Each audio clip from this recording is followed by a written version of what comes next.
class 9 or exercise R1 or question 10 or 5 question 10 কি কৰিব দিছে হৰল কৰিব দিছে আমাক হৰল কৰিব দিছে কোশ্চেন দিয়া আছে 4/√7 প্লাস √3 সো তলত যদি √ওভার দিয়া থাকে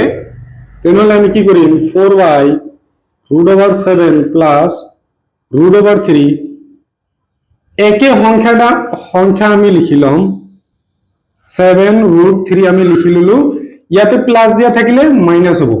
আৰু মাইনাস দিয়া থাকিলে প্লাস হ'ব ইয়াতে যেহেতু প্লাস দিয়া আছে এই কারণে মাইনাস হৈছে আৰু এইটো ৰিপিট ওপৰতো হ'ব এতিয়া চোৱা তলতটো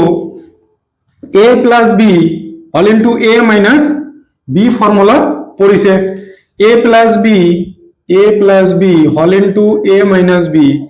ফৰ্মুলাটো কি আছিল a square minus b square তো ইয়াতে ইয়াৰ লগত কম্পেয়াৰ কৰি চাম আমি a is equal to কি হৈ আছে √7 a is equal to √7 হৈ আছে এটো মানে a হৈ আছে এটো b এটো a হৈ আছে এটো b হৈ আছে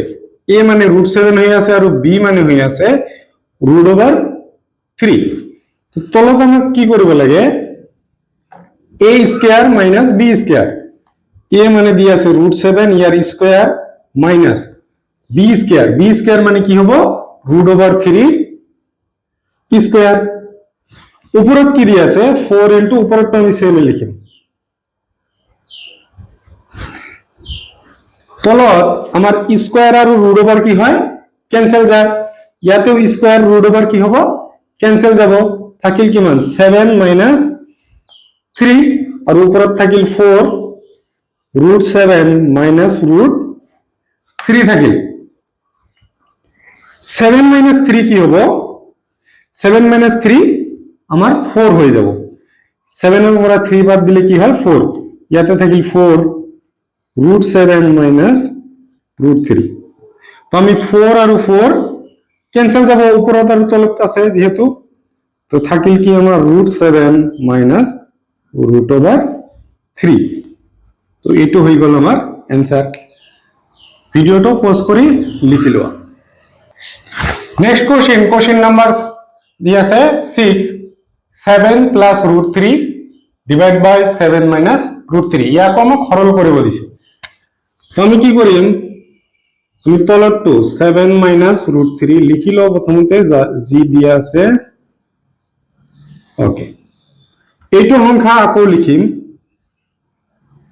ইয়াতে মাইনাস দিয়া থাকিলে কি হয় প্লাস হয় এইটো আকৌ ওপৰত লিখি লও হৈ গল এটো সোয়া a minus b whole into a plus b একে কথা a minus b whole into a plus b একে কথা আমার এটো লগ কি হবে a square minus b square তো ইয়াতে এটো হয়ে আছে a এটো হয়ে আছে b এটো হয়ে আছে a এটো হয়ে আছে b তো আমি কি করিম কি হয় আমার a square minus b square a মানে হয়ে আছে 7 7 এর স্কয়ার করি মাইনাস b স্কয়ার কি হয় √3 স্কয়ার হবে b হয়ে আছে উপরত দুটা সোয়া আমি জানো a আর a ইনটু করিলে কি হয় a স্কয়ার হয়ে যায় তাহলে ইয়াক আমি কি করব পারি দুটাই একে আছে 7 plus √3 7 plus √3 তাহলে আমি কি করব পারো 7 plus √3 হোল স্কয়ার করব পারো ইয়া চতলত 7 স্কয়ার মানে কি 7 into 7 7 আর 7 ও ইনটু করলে 7 7 যা 49 মাইনাস এই স্কয়ার আর √ওভার কি হয়ে যাব ক্যান্সেল হয়ে যাব থাকিল কিমান আমার 3 থাকিল উপরটো যদি চাও আমি এটো কি হয়েছে a plus b whole square হয়ে আছে তাহলে কি হবে আমার a square plus 2ab plus b square এটা হবে ইয়াতে a মানে হয়ে আছে 7 আর b মানে হয়ে আছে √3 তো আমি প্রথমতে কি করি a স্কয়ার ললু প্লাস ফর্মুলা 2 ফর্মুলার কি হবে 2 তার পিছত এর মান দিয়া আছে 7 আমার তার পিছত কি হবে b এর মান বির মান √3 দিয়ে আছে আমার নেক্সট প্লাস কি হবো বির মানের স্কয়ার বির মান দিয়ে আছে আমার √3 এতিয়া আসো 7 স্কয়ার মানে কি হয় 7 * 7 7 স্কয়ার মানে 7 * 7 49 প্লাস 2 * 7 2 * 7 করলে কি হয় 14 √3 ইয়াতো স্কয়ার রুট ওভার কি যাব ক্যান্সেল যাব আমার স্কয়ার আর রুট ওভার ক্যান্সেল গল এতিয়া তলটো 49 এর পৰা 3 মাইনাস কৰিম আমি 49 এৰ পৰা 3 মাইনাস কৰিলে কি হ'ব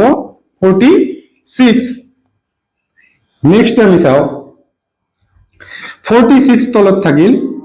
ওপৰত 49 এৰ আগতো প্লাস দি আছে মনে মনে ইয়াৰ আগতো প্লাস আছে আমি দুটা প্লাস কৰিব লাগিব তেনেহলে কিমান হ'ব 49 আৰু 3 প্লাস কৰিলে 52 প্লাস 14 √3 আহি গল আমাৰ ওকে এতিয়া আমি সাপোজ ইয়াতে লিখিলো কি হ'ব 52 আৰু 14 এর মাজত আমি 2 কমন লম 2 কমন লম মানে কি 2 ইয়াক ভাগ কৰিম